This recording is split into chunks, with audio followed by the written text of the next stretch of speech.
Hey everyone, welcome back to the channel. Today I'm going to show you how to log into Telegram using a QR code. This is a super quick and secure way to access your Telegram account on your desktop or another device without needing to enter your phone number or verification code. Let's get started. Make sure you're logged into your Telegram account on your smartphone. In the settings menu, tap on Devices. This is where you can manage all your active Telegram sessions. 2.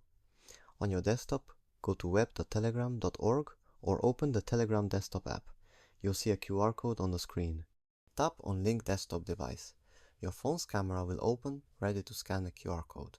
Point your phone's camera at the QR code on your desktop screen. Once scanned, your Telegram account will automatically log in on your desktop. And that's it. You are now logged into Telegram on your desktop using the QR code method. It's fast, secure, and super convenient. No more typing in phone numbers or waiting for verification codes. If this video helped you out, don't forget to give it a thumbs up and subscribe for more tips and tutorials. Got any other Telegram tips you'd like to learn? Let me know in the comments below. Thanks for watching, and I'll see you in the next video.